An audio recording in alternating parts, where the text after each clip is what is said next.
میرے مصطفیٰ کریم تاجدار مدینہ والی کونین نے فرمایا من زار قبری وجبت لہو شفاعتی۔ میرے مصطفیٰ کریم نے فرمایا جس نے میری قبر کی زیارت کی اس پر میری شفاعت واجب ہو گئی۔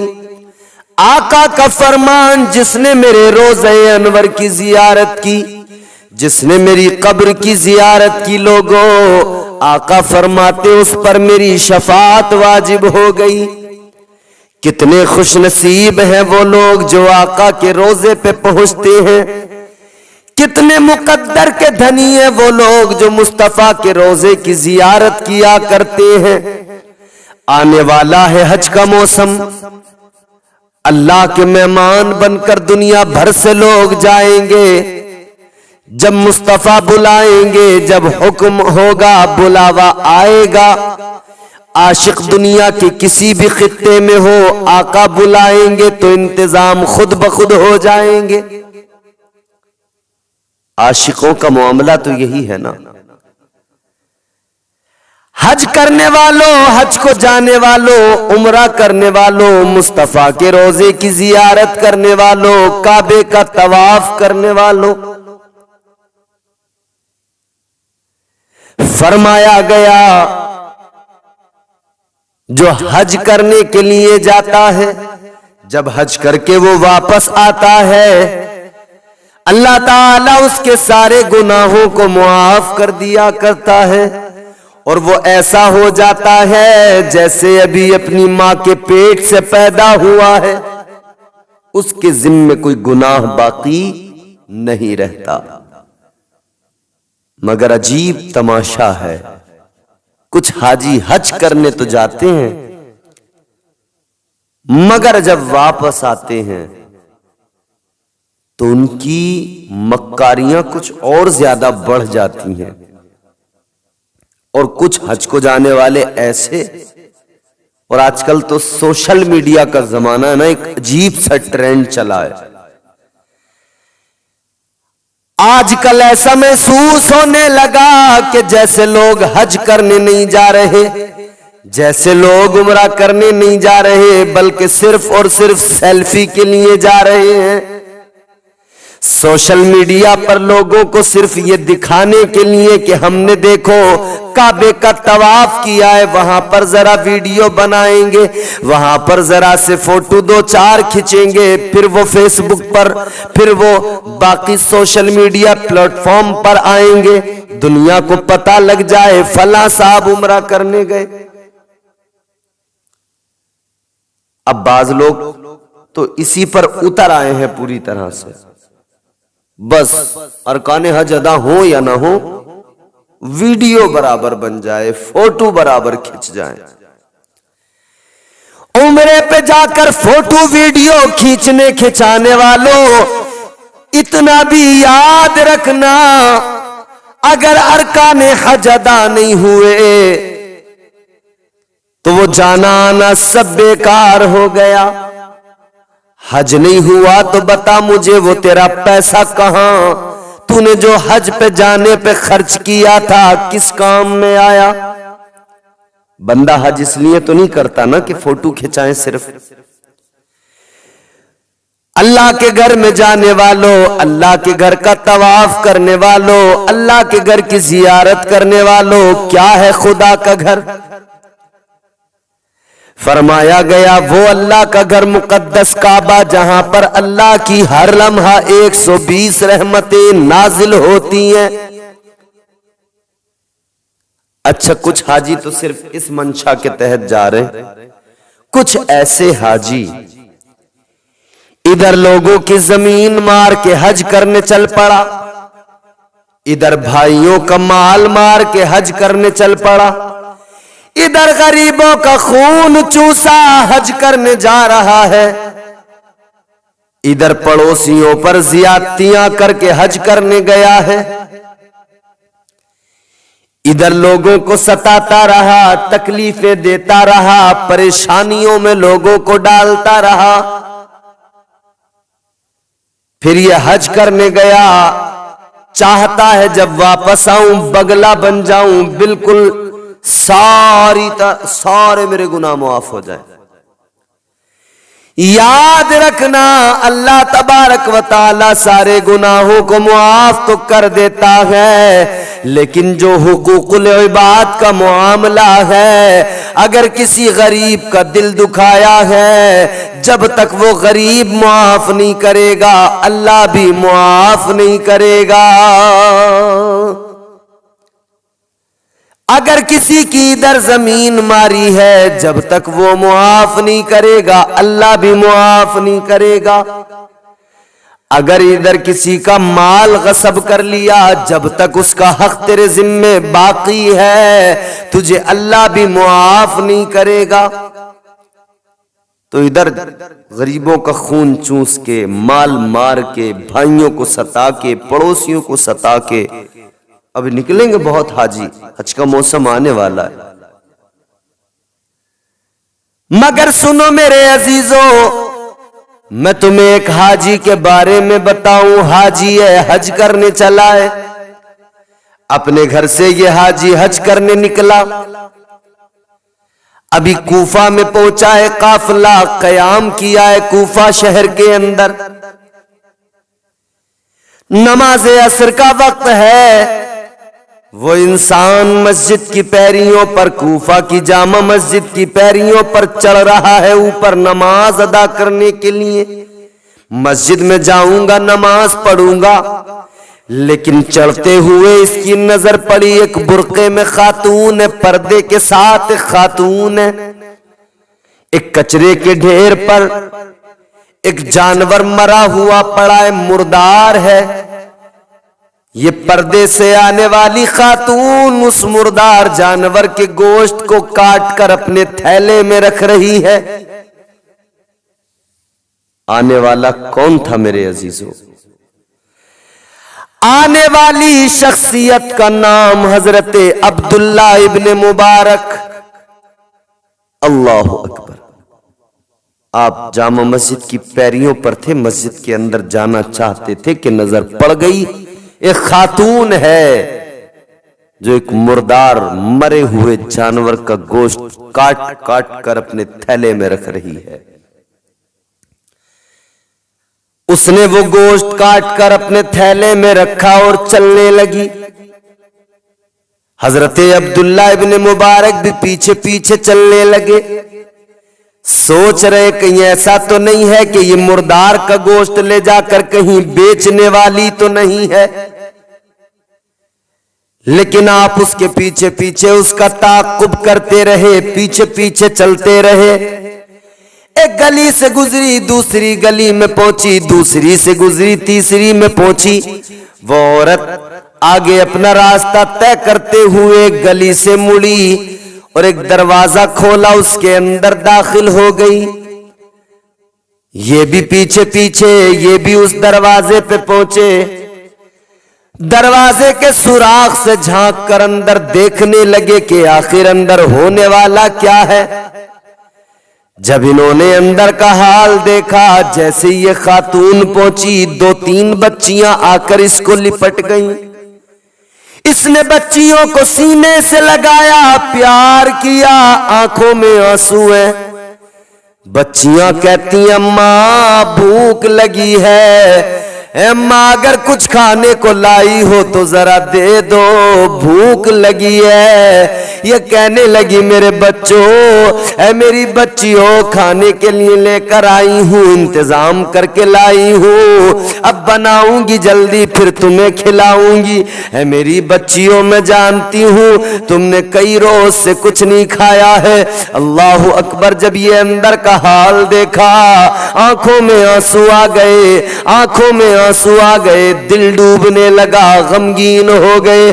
یا اللہ کیا ماجرا ہے، یہ تنگ دستی، یہ غربت ہے، ایک خاتون کی غربت کا یہ عالم ہے کہ اپنے بچوں کو فاقوں کے سبب مردار کھلانے پر آمادہ ہو گئی ہے۔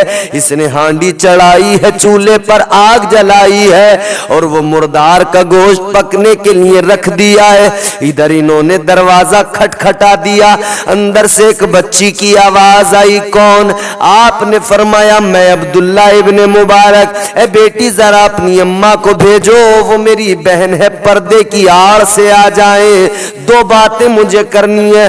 وہ بچی کہنے لگی خبردار خبردار خبردار، ہمارے گھر میں آنے کی بھی کوشش نہ کرنا، ہماری اماں سے بات کرنے کی بھی کوشش نہ کرنا، اس لیے کہ ہم یتیم بچیاں ہیں، ہماری ماں بیوہ ہے، اور سنو سنو ہماری ماں کوئی عام عورت نہیں ہے، ہماری ماں مصطفیٰ کریم کی شہزادی یعنی سید زادی ہے۔ اللہ اکبر۔ حضرت عبداللہ ابن مبارک تڑپ اٹھے۔ یہ شہزادی مصطفیٰ کی تنگ دستی کے عالم میں اس درجہ غربت، بیوہ ہو گئی، بچے بھوکے ہیں، یہ صدقہ تو لے نہیں سکتی، زکوٰۃ تو لے نہیں سکتی، آخر کیسے اپنے بچوں کی پرورش کرے؟ اے میرے عزیزو غور کرو، آپ نے فرمایا ہے میری بچی پریشان ہونے کی ضرورت نہیں ہے، میں غلط انسان نہیں، تمہاری اماں میرے مصطفیٰ کریم کی شہزادی ہے، لائق تعظیم و تکریم ہے، پردے کی آڑ سے دو باتیں معلوم کرنا چاہتا ہوں۔ وہ خاتون پردے کی آڑ سے دروازے کے پیچھے کھڑی ہو کے کہتی ہیں بولو کیا بات ہے؟ آپ نے فرمایا اے سید زادی تم تو جانتی ہو جو تم لے کے آئی ہو وہ مردار کا گوشت ہے، وہ حلال نہیں ہے، تم اپنے بچوں کو وہ کھلانا چاہتی ہو۔ وہ کہنے لگی رو کر کہ سنو سنو، جب بھوک بچوں کو تڑپائے حد سے زیادہ، کئی روز کا فاقہ ہو جائے تو ایک ماں کرے تو کیا کرے؟ ایک ماں بچوں کو بھوکا بھی نہیں دیکھ سکتی ہے، ایک ماں اپنے بچوں کو بھوکا بھی نہیں دیکھ سکتی ہے۔ اللہ اکبر کبیرہ، غور کرو میرے عزیزو، ماں تو ماں ہوتی ہے، ماں کا کلیجہ تو پھٹ جاتا ہے۔ اللہ اکبر۔ وہ کہنے لگی میں اس لیے مردار کا گوشت لے کے آ گئی، صدقہ نہیں لے سکتی، زکوٰۃ نہیں لے سکتی، چلو بچوں کو یہی کھلا دوں، کم از کم میرے بچوں کا پیٹ تو بھر جائے۔ رو کے کہتی ہیں کم از کم میرے بچوں کا پیٹ تو بھر جائے۔ اتنا سنا حضرت عبداللہ ابن مبارک کی آنکھوں میں اشک ہیں، رونے لگے۔ زادے راہ جو آپ کے پاس تھا، حج کو جانے کے لیے جو رقم آپ نے اپنے ساتھ میں رکھی ہوئی تھی، وہ رقم کی تھیلی آپ نے نکالی، دروازے کے نیچے سے اندر کو سرکا کے آپ نے فرمایا اے میری بہن، یہ تیرا بھائی تجھے ایک تحفہ دے رہا ہے، انکار نہ کرنا، قبول کر لینا۔ وہ پیسوں کی تھیلی، وہ رقم کی تھیلی دی، تحفہ دے کر واپس آ گئے۔ اب حج کو جانے کے لیے قافلہ تیار ہے، روانگی کے لیے قافلہ تیار ہے، انتظار ہو رہا تھا۔ عبداللہ ابن مبارک کہاں چلے گئے؟ جیسے ہی آئے تو قافلے والوں نے کہا کہاں چلے گئے تھے؟ تمہارا انتظار ہو رہا تھا۔ اللہ اکبر کبیرہ، کہنے لگے چلو جلدی رختے سفر باندھو، دیر ہو رہی ہے۔ عبداللہ ابن مبارک کہتے ہو قافلے والو، او حج کو جانے والو، تم شوق سے حج کو جاؤ، میں نہیں جا رہا ہوں۔ کہنے لگے عجیب آدمی ہے، گھر سے کوفہ تک ہمارے ساتھ آیا ہے، یہاں آ کر انکار کر رہا ہے، گھر سے کوفہ تک ساتھ آیا ہے، اب جانے کو منع کر رہا ہے، کیا ہوا؟ فرمانے لگے کوئی ضروری کام ہے، میں نہیں جا سکتا، انکار کر دیا۔ قافلہ روانہ ہو گیا، سارا قافلہ، ادھر قافلہ جا رہا ہے، ادھر اللہ والے کی آنکھوں میں آنسو ہیں۔ قافلہ ادھر جا رہا ہے، عبداللہ ابن مبارک ادھر آنسو بہا رہے ہیں، یا اللہ میری قسمت میں نہیں تھا، یا اللہ میں نے تیرے گھر کا طواف کرنا میری نصیب میں، میرے مقدر میں نہیں تھا مولا، بڑی تمنائیں لے کے چلا تھا، بڑی آرزویں لے کے چلا تھا۔ ادھر قافلہ ادھر روانہ ہوا، یہ اپنے گھر کی طرف نکل پڑے، رو رہے ہیں، ایک ایک دن، ایک ایک وقت، ایک ایک لمحہ رو رو کے گزر رہا ہے۔ خیال آتا ہے قافلہ آج فلاں جگہ پر پہنچ گیا ہوگا، تو پھر آنکھوں میں آنسو آ جاتے ہیں۔ پھر حج کے دن آ گئے، اب ان خیال آتا ہے آج قافلہ مکے میں ہوگا، آج سارے کے سارے بیت اللہ کی زیارت کر رہے ہوں گے، طواف کر رہے ہوں گے، سوچتے ہیں، روتے ہیں، گڑ گڑاتے ہیں، آنسو بہاتے ہیں۔ پھر ایام حج گزر گئے، انہوں نے تو ایک ایک رکن پہ حاجیوں کو یاد کیا کہ آج حاجی مینا میں ہوں گے، آج مزدلفہ میں ہوں گے، آج یہ رکن ادا کر رہے ہوں گے، اب صفا مروہ پر دوڑ لگا رہے ہوں گے، سوچ سوچ کے آنسو بہایا کرتے تھے، سوچ سوچ کے روتے تھے کہ حجاج مدینے میں ہوں گے، آقا کے روزے کی زیارت کر رہے ہوں گے، مصطفیٰ کو حال دل سنا رہے ہوں گے، مصطفیٰ کریم کی بارگاہ میں حاضری لگا رہے ہوں گے، سوچ سوچ کے آنکھوں میں آنسو آتے تھے۔ وقت گزرتا چلا گیا، ایام حج مکمل ہوئے، اب قافلے واپس آنے لگے، یہ بھی بے چینی کے ساتھ قافلے کی واپسی کا انتظار کر رہے تھے، قافلہ آئے گا، چلو کعبہ تو نہیں دیکھا مگر ان آنکھوں کو سب سے پہلے دیکھوں گا جنہوں نے کعبہ دیکھا ہے، ان آنکھوں کو چوم لوں گا جنہوں نے مصطفیٰ کا روزہ دیکھا ہے۔ انتظار کر رہے ہیں، قافلہ جب واپس آیا تو پھر حاجیوں سے ملنے کے لیے گئے، مصافہ سلام کلام کیا، جیسے جا کر سلام کلام مصافہ کیا، حاجی کہنے لگے اے عبداللہ ابن مبارک عجیب آدمی ہو، اب آ کر ملاقات کر رہے ہو، ادھر کوفے میں ہمیں چھوڑ دیا، کہہ رہے تھے تم جاؤ میں نہیں جاؤں گا، لیکن تم تو حج کرنے گئے تھے، تم نے ہمیں کیوں منع کیا، ہمارے ساتھ جانے سے انکار کیوں کیا؟ حضرت عبداللہ ابن مبارک فرماتے بھئی میں نے تو کوئی حج نہیں کیا، میں تو گیا ہی نہیں حج کرنے۔ کہا کیسی بات کرتے ہو عبداللہ ابن مبارک، میں نے تمہیں کعبے کا طواف کرتے دیکھا ہے۔ دوسرے حاجی سے ملنے گئے، اس نے بھی یہی کہا اے عبداللہ ابن مبارک منع تو کیا تھا مگر حج پھر بھی کرنے گئے، اور جانا ہی تھا تو ہمارے ساتھ کیوں نہیں گئے، اور کتنی تیزی سے گئے کہ ہم سے پہلے پہنچ گئے۔ آپ نے فرمایا میں نے تو حج ہی نہیں کیا۔ وہ حاجی بھی کہنے لگے میں نے تمہیں مینا میں دیکھا، میں نے تمہیں مزدلفہ میں دیکھا ہے۔ ایک اور حاجی سے ملاقات ہوئی، انہوں نے کہا عبداللہ ابن مبارک عجیب آدمی ہو، مینا میں ملے تھے، یہ پیسوں کی تھیلی تم نے مجھے دی تھی، کہا تھا لو اس کو پکڑ لو بعد میں لے لوں گا، اور اس کے بعد میں ایسے غائب ہوئے کہ گھر آنے تک نہیں ملے۔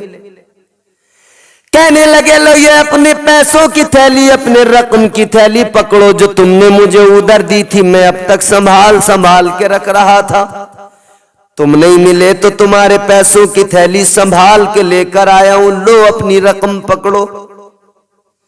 حیران پریشان پیسوں کی تھیلی لی گھر آ گئے، اسی پریشانی میں سوچ رہے میں تو گیا ہی نہیں تھا، یہ سب کے سب کہہ رہے ہیں۔ اب جیسے انہوں نے سجدے میں سر جھکایا مولا یہ کیا ماجرا ہے، اور جب بستر پہ لیٹے رات کو تو خواب دیکھا کہ کوئی بتانے والا بتا رہا ہے اے عبداللہ ابن مبارک، بلکہ روایت تو یہاں تک پڑھی ہم نے کہ خواب میں کوئی اور نہیں مصطفیٰ کریم تشریف لائے، امام الانبیاء تاجدار مدینہ تشریف لائے۔ حضور نے فرمایا عبداللہ کس کس کا انکار کرو گے، کس کس کو کہو گے کہ تم نے حج نہیں کیا ہے، کس کس کا انکار کرو گے؟